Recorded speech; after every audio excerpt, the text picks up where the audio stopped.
Hi friends, ఇదిగోండి అన్ని కేక్ని మొత్తం ఇలా చిన్న చిన్న పీసెస్ కింద కట్ చేసేసాను. ఎప్పుడూ కూడా వీళ్ళకి మా పిల్లలకి చిన్నప్పటి నుంచి కూడా వాళ్ళు ఇలా కేక్ కట్ చేసేసి ఇలా బాక్స్లో వేసి పెట్టేసేదాన్ని అనమాట. ఇలా పీసుల కింద కట్ చేసేసి ఏమోదు ఎంత బాగా తింటారో మంచిగా దాసి దాసి 2 పీసులు 1 పీస్ అలా ఇచ్చేదాన్ని. వాళ్ళకి నేను చేసిన కేక్ అంటేనే ఇష్టం. అది మళ్ళీ చెయ్యమ్మా అంటారు. బయట కేక్ కన్నా నేను చేసిన కేక్ బాగా తింటారు. ఏమోదు చెప్పు.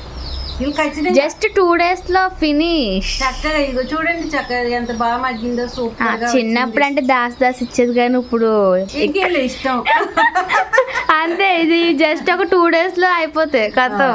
చక్కగా భలే వచ్చింది. ఇలా పీసెస్ కింద కట్ చేసి ఇదిగోద్దా మంచిగా చూడండి.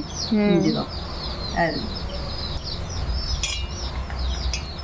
ఇలా ఉంచేసేదాన్ని అనమాట. మంచిగా తినేసేవారు వాళ్ళు. అయితే వీళ్ళకి కలర్ఫుల్గా రెండు డబుల్ కేక్ కూడా చేసేదాన్ని. ఏంటంటే వెనిలా కేకును చాక్లెట్ కేక్ వేసి డబుల్ కేక్ చేసేదాన్ని కదా. మధ్యలో ఇలా డిజైన్ కింద వచ్చేది, బ్లాక్ కింద వచ్చేది అనమాట. అది నేనంటే పోసేదాన్ని అనమాట. ఒకటి వేసిన తర్వాత వేరేది కూడా చాక్లెట్ ఫ్లేవర్ కూడా వేసేదాన్ని. మంచిగా 2 డిజైన్ కింద మగ్గుకుంటూ వచ్చేది.